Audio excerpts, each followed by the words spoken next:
오늘 함께 보실 말씀, 우리 구약성경 예레미야 말씀 함께 보시겠습니다.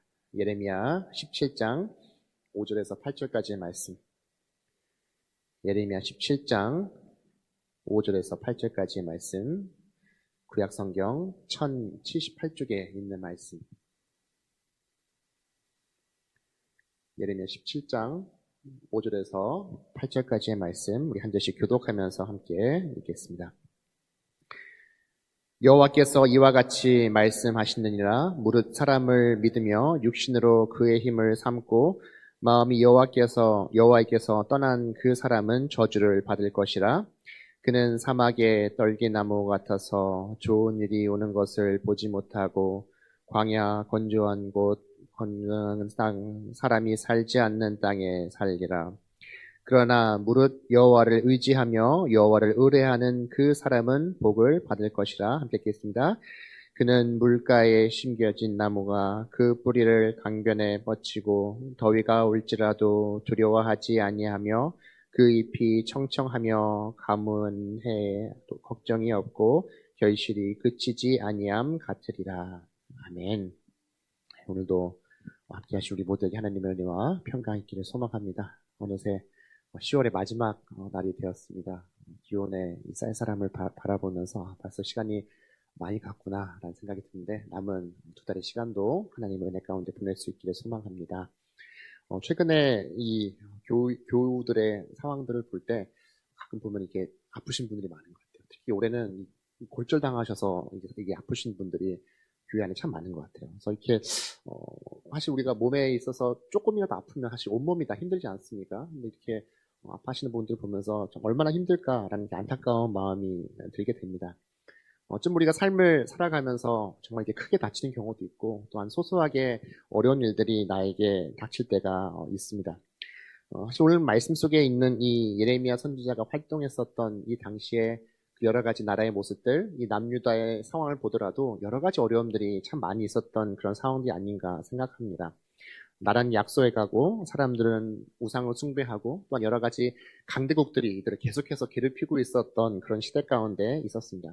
예레미야 역시 그가 선지자의 활동을 했었던 그 시대 가운데서 감옥에 갇히기도 하면서 그 가운데서 어떻게든지 이 나라가 회복되기를 바라는 그 마음을 계속해서 전하고 있는 것을 보여주게 됩니다. 특별히 오늘 주신 이 예레미야 17장 말씀에서는 신앙의 길을 걸어가고 있는 이들, 또한 그와 반대되는 길을 걷는 이들의 그 극명한 차이가 어떠한 건지를 저희들에게 보여주고 있습니다. 특별히 오늘 주시는 이 말씀을 함께 바라보면서 우리 역시 우리의 삶 가운데 여러 가지 어려움들이 찾아올 때 어떻게 그것들을 이겨내야 하며 또 우리가 어떻게 우리의 삶 가운데서 이 믿음의 뿌리를 온전히 내리고 살아갈 수 있을지 오늘 말씀을 통해서 함께 나눌 수 있기를 간절히 소망합니다. 오늘 말씀을 보게 되면은 이 여러 가지 사람들의 모습들이 등장하게 되는데 특별히 우리가 믿음의 삶을 살아갈 때 때로는 우리가 사람을 통해서 위로를 얻으려고 하는 순간들이 있다는 것을 오늘 말씀을 통해서 깨닫게 됩니다. 5절 말씀을 보면은 이렇게 말을 하고 있어요. 무릇 사람을 믿으며 육신으로 그의 힘을 삼고 마음이 여호와에게서 떠난 그 사람은 저주를 받을 것이다 라고 이야기를 합니다. 앞서 말씀드린 것처럼 지금 이 남유다가 겪고 있었던 그 시대적인 상황을 본다면은 이 바벨론이라고 하는 이 거대한 강국이 계속해서 위협을 하고 있었던 그런 어려움 가운데 있었습니다. 물론 이런 어려움, 이 실제적인 어려움들 속에서 이 남유다 백성들이 어려움 가운데 있는 것은 당연하지만 사실 그들은 이미 하나님의 선택받은 백성들이기에 늘 하나님이 어떻게 도움을 구하며 나아가는 것이 그들이 추구하며 또 하면 나아가야 하는 삶의 방향이었습니다. 근데 오늘 말씀에서 말하고 있는 것처럼 오늘 어떻습니까? 그들은 사람을 믿었다라고 오늘 말씀에서 이야기를 합니다. 구체적으로 이야기하자면 그들은 이 바벨론의 거대한 세력 앞에서 이집트의 도움을 요청했던 것이죠. 이집트와 손을 잡고 어떻게든지 이 어려움 속에서 이겨내려고 했었던 이 바벨론을 견제하려고 했었던 모습을 보이고 있다는 것이죠. 어쩌면 시대적으로 그들이 힘이 없고 누군가의 힘을 빌어야 하는 상황이기 때문에 당연한 모습처럼 보일 수 있지만 예레미야는 엄히 이들에게 경고하시면서 저주를 받게 될 것이다라고 이야기를 하고 있는 것을 볼 수가 있어요. 물론 오늘 말씀 속에서 그들이 이집트의 힘을 빌었다라고 볼 수 있겠지만 이것은 단순하게 누군가에게 힘을 빌고 기대는 모습이 아님을 우리는 기억해야 한다는 것이죠. 오늘 말씀에서 분명히 그들이 사람을 믿었다라고 말합니다. 우리가 믿는다는 것은 어떤 것을 말합니까? 전적으로 나의 생명을 그 가운데 맡길 수 있는 마음이 바로 이 믿음의 마음인 것이죠. 전적으로 모든 것을 의지하고 있는 모습이 그 속에 담겨져 있는 것이죠. 근데 유다는 누구를 믿고 나갑니까? 이 이집트를 붙잡고 나가고 있는 것을 우리가 알 수 있어요. 우리도 사실 살면서 사람을 의지하고 사람의 도움을 구하며 살아가야 하는 순간들이 분명히 나에게 있어요. 우리는 홀로 살아갈 수 없는 그런 존재들입니다. 하지만 중요한 것은 전적으로 나의 삶을 지탱하고 있는 그 힘이 무엇인지를 우리는 늘 돌아보고 살펴야 한다는 것이죠. 특별히 믿음 안에서 걸어가고 있는 우리의 삶에 있어서 전적으로 하나님 앞에 모든 것을 붙잡고 나아가면서 하나님을 의지해 나아가는 저희들의 삶이 될 수 있길 간절히 소망합니다. 오늘 말씀 속에서 보게 되면은 이 말씀 속의 사람들, 이 사람을 믿는 그 사람들의 그 오만함이 무엇입니까? 내 힘, 내 스스로의 힘으로 모든 것을 할 수 있었다라는 그 오만함이 있다는 것이죠. 오늘 5절 말씀에서도 다시 한번 말하고 있어요. 육신으로 그 힘을 삼았다라고 이야기합니다. 육신으로 그 힘을 삼았다. 그들은 이집트와 손을 잡는 판단을 하고 결정을 하게 됩니다. 하지만 이것도 내가 잘한 생각이고 또한 내가 잘 계획해서 잘 판단해서 한 것이라는 이 오만함이 그들에게 있었던 것이죠. 근데 결국 그들의 이 잘못된 생각의 그 결과는 어떻습니까? 이어지는 6절 말씀에서 예레미야는 이렇게 표현을 하고 있어요. 그는 사막의 떨기나무 같아서 좋은 일이 오는 것을 보지 못하고 광야 간주한 곳, 건건한 땅, 사람이 살지 않는 땅에 살리라라고 이야기를 합니다. 떨기나무가 있습니다. 근데 이 떨기나무가 어디에 지금 있습니까? 사막 한가운데 있는 떨기나무를 이야기를 합니다. 실제로 이 떨기나무는 그 당시에 쉽게 찾아볼 수 있었던 나무였던 식물이었습니다. 하지만 이 사막의 경우에 정말 비가 내리지 않는다면 이런 떨기나무와 같은 나무들은 어떻게 될까요? 금세 시들고 말라 죽을 수밖에 없는 상황 가운데 있습니다. 그리고 그런 사막의 떨기나무와 같은 것들은 오늘 말씀에서도 말하고 있지만 좋은 것을 보지 못하고 죽음을 향해서 나아갈 수밖에 없다는 것을 경고하고 있습니다. 우리 역시 어려움을 만나게 되는 순간들이 있죠. 근데 우리는 그럴 때 어떠한 판단들을 해야 할까요? 어쩌면 오늘 말씀 속에서 때로는 어리석은 판단을 하는 경우도 있어요. 그럼 그런 이유가 무엇입니까?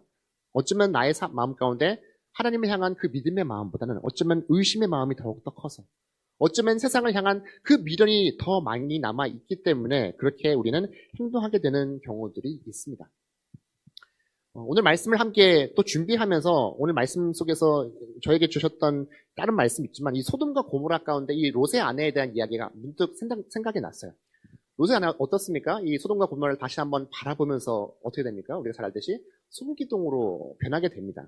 그러니까 저는 예전에 생각하면서 와, 이 거대한 소금기둥이 있으면 참 귀하겠다는 생각이 어릴 때 생각했어요. 참 소금이 지금 뭐 비싸게도 나가지 않습니까? 예수님께서도 말씀 가운데 때로는 이 소금에 대한 긍정적인 이야기를 하지 않습니까? 우리가 뭐 세상 속에서 소금이 되어야 된다 말씀하는 경우들도 있어요. 근데 왜 하필이면 롯의 아내를 이 소금기둥으로 바꿨을까라는 생각을 했어요. 오늘 말씀 속에서 다시 한번 이것을 바라보면서 이 메마른 광야 땅 가운데 이 떨기나무가 정말 아무런 무리 없이 있을 때 소금이 과연 어떤 도움이 될까? 우리 역시도 이 갈증을 느낄 때 물론 소금이 나에게 힘이 되겠지만 정말 갈증을 해소하기에는 소금은 아무런 도움이 되지 않는 것이죠.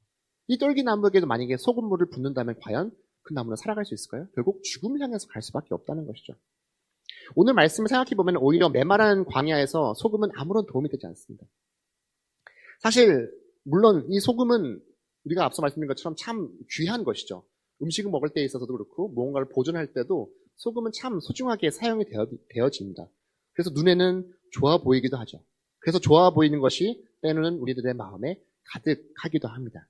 하지만 하나님은 우리가 생각하기에 좋은 것보다, 내가 생각하기에 좋은 것보다는 선한 것을 우리가 쫓아야 한다고 오늘 말씀 가운데도 이야기를 하고 있는 것이죠.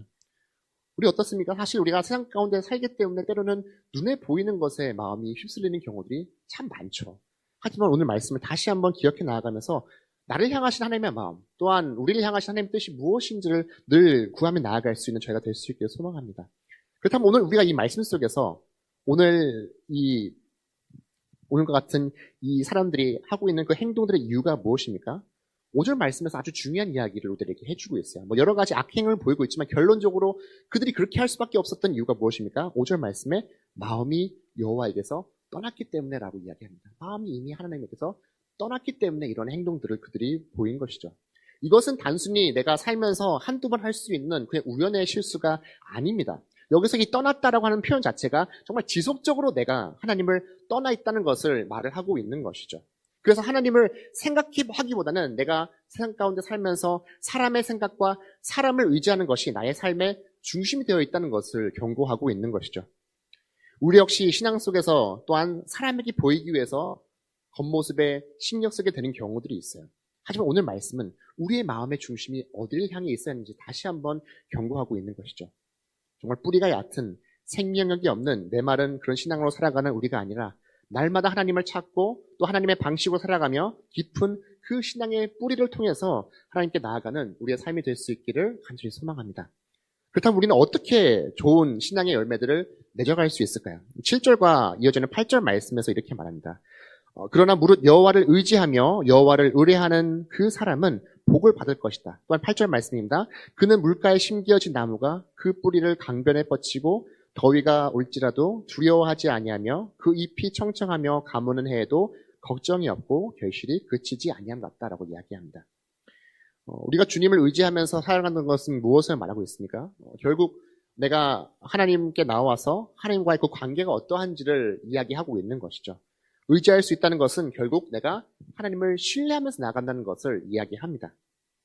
의심이 많고 세상에 미련이 남은 그 세상의 방법을 찾아가는 것이 아니라 하나님을 전적으로 믿고 나아가는 그 모습을 이야기를 하고 있는 것이죠.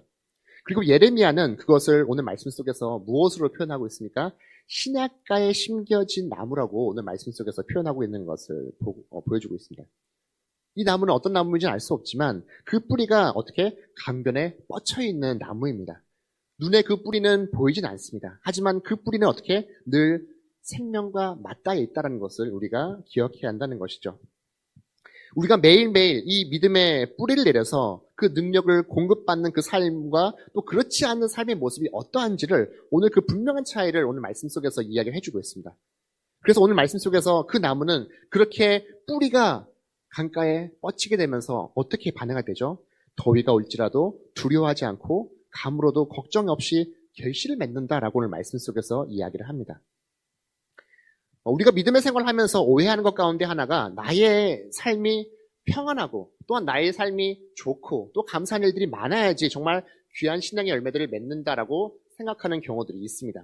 그래서 어쩌면 사람의 힘을 의지하는 이 백성들의 모습, 오늘 말씀 속에서 나와서 이집트를 붙잡고 나아가는 것이 나의 상황을 더 좋게 만들어서 더 좋은 열매를 맺을 수 있다는 모습을 가지고 나가고 있는 것인지도 모르겠어요. 하지만 오늘 말씀은 분명하게 저희들에게 이야기를 합니다. 오히려 나의 상황과 또 나의 환경이 그렇지 않는다 할지라도 나의 그 믿음의 뿌리가 어디를 향해 있는지가 더 중요하다는 것을 이야기하고 있어요. 그리고 오히려 오늘 말씀에서 말하지만 더위와 같은 이 어려움들, 가뭄과 같은 이 갈증의 상황, 시련 속에서도 우리는 더욱더 풍성한 그 신앙의 열매를 맺게 된다는 것을 오늘 말씀은 다시 한번 저희들에게 말하고 있습니다. 우리들은 좀 경험하지 않습니까? 정말 똑같은 삶의 어려움을 만난다 할지라도 어떤 사람들은 더 신앙에서 멀어지는 사람들이 있는가 하면 오히려 그 어려움들 속에서 더 평안함을 찾고 그 마음과 믿음이 단단해지는 사람들의 모습들이 있다는 것을 우리는 발견하게 됩니다. 이것이 믿음의 삶을 살아가는 사람들의 모습인 거죠. 근데 우리는 오늘 말씀 보면서 오해하지 말아야 할 걸 한 가지가 있습니다.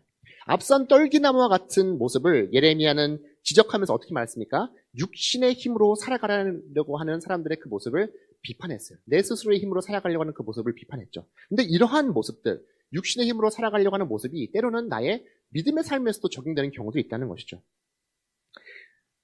세상 속에서 그 힘으로 살아가려고 했었던 그 여러 가지 모습들을 어떻게 우리는 믿음의 삶에 끌고 들어옵니다. 믿음의 삶에서도 나의 힘으로 믿음을 키우려고 하는 모습들이 많다는 거죠. 물론 우리가 신앙생활을 할 때 열심히 해야 하는 것들도 반드시 필요하고 또한 열정을 가지고 이 신앙생활을 이어나가야 합니다. 하지만 오늘 말씀은 우리에게 중요한 사실을 이야기해주고 있어요. 8절에서 이 나무가 그냥 와 있는 나무가 아닙니다. 어떻게 표현하고 있어요? 물가에 심어진 나무다라고 이야기를 하고 있어요. 여기서 이 심어졌다라는 것은 우리가 스스로 심은 건 아니라 하나님께서 그 나무를 어떻게 심겨준 것이라는 것을 이야기합니다. 이것은 하나님께서 직접 우리를 자녀 삼아주시고 택하시는 그 손길이 있다는 것을 오늘 말씀을 통해서 다시 한번 저희들에게 말하고 있어요. 다시 말해 우리가 열매 맺는 맺는 이 신앙은 우리가 정말 인간의 노력으로 이 열매를 맺는 것이 아니라 이 모든 결과가 하나님의 은혜의 역사로 심겨진 결과다라는 것을 오늘 말씀 다시 한번 저희에게 말하고 있어요. 그렇다면 우리는 어떻게 합니까? 가만히 있어야 되는 것이 맞을까요? 그런 하나님은 어떻게 합니까? 우리는 나를 심겨주고 자녀 삼아주시고 오늘도 선함 가운데 이끄시는 그 주님을 인정하면서 나아가는 저에 대해 삶이 되어 줄을 믿습니다. 다시 한번 주신 나의 삶을 하나님께 맡기고 정말 내가 애쓰고 수고하는 그 복잡한 마음들을 가지고 살아갔다면 다시 한번 하나님 앞에 모든 것을 맡김을 통해서 또한 참된 평안을 누릴 수 있는 저희가 될 수 있기를 소망합니다. 올해가 다 아직 끝나진 않았지만 저 역시도 개인적인 저의 삶을 되돌아볼 때 올해에 있어서 제 인생에 있어서 올 한 해를 되돌아볼 때 가장 큰 일이 무엇이었냐 하면은 저는 올해 뭐 여러 가지 일들이 있었겠지만 금전적으로 손해를 보았던 일이 저에게 있어서는 가장 큰 일 가운데 하나였어요. 예전에도 한번 금요기도회 때 여러분들과 나눴던 적이 있었던 것 같아요. 저희 부모님도 뭐 많은 땅을 뭐 잃은 경우도 있었고 또 아파트도 있고 뭐 그로 인해서 뭐 큰 빚 가운데 앉게 되었어요. 근데 올해 제가 개인적으로 겪었던 이 일과 똑같이 겪으면서 생각했던 것 가운데 하나가 정말 우리가 세상 가운데 살아가면서 이 세상의 것들은 얼마든지 잃고 빼앗길 수가 있어요. 하지만 우리가 결코 빼앗기지 않는 것이 하나가 있다면 우리가 하나님을 향한 그 믿음 하나는 아무도 나에게서 빼앗아서 갈 수 없다는 사실이죠. 표면적으로 나의 삶 가운데 재물이 사라진다고 해서 엄청나게 많은 것들이 바뀔 거라고 우리는 스스로 생각합니다. 하지만 실제로 많은 것들을 잃는다고 해서 많은 것이 변하지 않습니다. 만약에 오히려 그 속에서 변하는 것이 있다면 오히려 나에게 찾아온 이 시련들을 통해서 주님께 모든 것을 맡길 수 있는 그 마음을 오히려 하나님은 우리 각자에게 심어주신다는 것이죠. 우리 역시 때로는 나의 삶 가운데 환경이 바뀌고 또 상황이 변할 수 있습니다. 하지만 중요한 것은 늘 주님을 향한 그 믿음의 마음만은 늘 견고히 서가는 우리 모두가 될 수 있기를 간절히 소망합니다. 어떤 상황이 나에게 닥친다 할지라도 어떤 위기를 우리가 만난다 할지라도 날마다 주님을 신뢰함을 통해서 평안함 가운데 나아가는 우리가 될 수 있기를 간절히 소망합니다. 그렇다면 마지막으로 구체적으로 우리가 정말 주님께 뿌리 내리라는 그 삶은 과연 어떤 삶일까요? 오늘 읽지는 않았지만 오늘 13절 말씀에서 예레미야는 그 13절 후반절 말씀에서 하나님을 이렇게 고백을 하고 있어요. 생수의 근원이신 여호와다라고 그는 고백을 하고 있습니다. 결국 하나님은 무엇입니까? 나의 생명의 근원이다라고 그는 고백을 하고 있는 것이죠. 늘 주님으로부터 그 생명을 공급받는 삶을 우리는 살고 있다는 것을 예레미야는 이야기하고 있습니다. 그렇다면 우리는 어떻게 이것을 공급받으면서 살 수 있을까요? 오늘 말씀을 보면 이 말씀 속에서 우리가 함께 나누었던 이 5절에서 8절 사이 말씀 보면은 시편 말씀 속에서 아주 유사한 말씀과 늘 비교해서 나오게 됩니다. 그것이 어떤 것이냐면 우리가 시편을 처음 열게 되면은 시편 1편 말씀에서 악인과 또한 복 있는 사람에 대한 이야기가 시편 1편 말씀에서 나옵니다. 오늘 말씀에서도 우리가 저주를 받는 사람과 또한 이 생명을 얻는 사람의 모습과도 비교해서 나오죠. 그래서 시편 1편 3절 말씀에서 이렇게 말하죠. 그는 시냇가에 심은 나무가 철을 따라 열매를 맺으며 그 잎사귀가 마르지 아니함 같으니 그가 하는 모든 일이 다 형통하리로다라고 이야기를 하고 있습니다.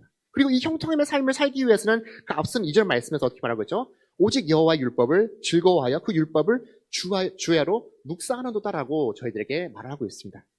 묵상하는 그 길이야말로 우리가 주님에게서 붙어서 살아갈 수 있는 그 삶이며 주님께 온전히 그 뿌리를 낼 수 있는 삶임을 오늘 말씀 다시 한번 저희들에게 말하고 있어요. 그렇다면 나의 삶 가운데 이 말씀은 어떤 것입니까? 예수님께서도 이 땅 가운데 오실 때 어떻게 오셨습니까? 이 땅 가운데 말씀을 오셨다라고 성경은 저희들에게 말하고 있어요. 그리고 우리에게 오신 그 예수님은 저희들에게 말하고 있어요. 누구든지 목마르거든 내게로 와서 나를 마시라. 나를 믿는 자는 성경의 이름과 같이 그 배에서 생수의 강이 흘러나오게 할 것이다 라고 하면서 우리들에게 어떤 것을 약속하고 있습니까? 이 요한복음 말씀에서 성령을 약속을 해주시고 계십니다. 또한 예수님께서도 이 목마름 가운데 있었던 이 허기전 영적인 어둠 가운데 있었던 수가성 여인에게 나가서 영원히 목마르지 않는 그 길을 보여주신 것을 우리가 잘 알고 있습니다. 오늘 우리가 소망하고 날마다 체험을 받아야 할 것이 있다면 바로 우리와 함께 하시는 이 성령님을 통해서 날마다 예수님을 만나는 그 자리를 통해서 체험을 받는 저희들의 삶이 될 수 있기를 간절히 소망합니다. 그렇게 성령의 인도하심을 통해서 변치 않는 마음으로 하나님의 약속을 붙잡고 나아가는 우리 모두가 될 수 있기를 간절히 소망합니다. 앞으로도 얼마 남지 않은 2025년이고 또 우리가 어떤 삶을 앞으로 살아갈지는 알 수 없습니다. 때로는 오늘 말씀 속에서 가뭄과 같은 일들, 또한 이 더위와 같은 일들이, 어려움들이 나에게 찾아올지도 모릅니다. 하지만 오늘 말씀을 붙잡고 다시 한번 주님 안에서 결단한 그 삶을 통해서 날마다 나의 삶 가운데 나를 이끌어 주시고 채워 주시는 그 하나님의 놀라우신 은혜를 경험하는 우리 모두 될 수 있기를 소망합니다. 우리의 신앙이 금세 시들고 생명을 잃은 떨기나무가 아니라 날마다 그 뿌리가 주님께를 향해서 날마다 우리에게 생명을 공급해 주시고 삶을 채워주시는 그 주님으로 인해서 귀한 신앙의 열매들을 맺어가는 저와 여러분 될 수 있기를 주님의 이름으로 간절히 축원합니다.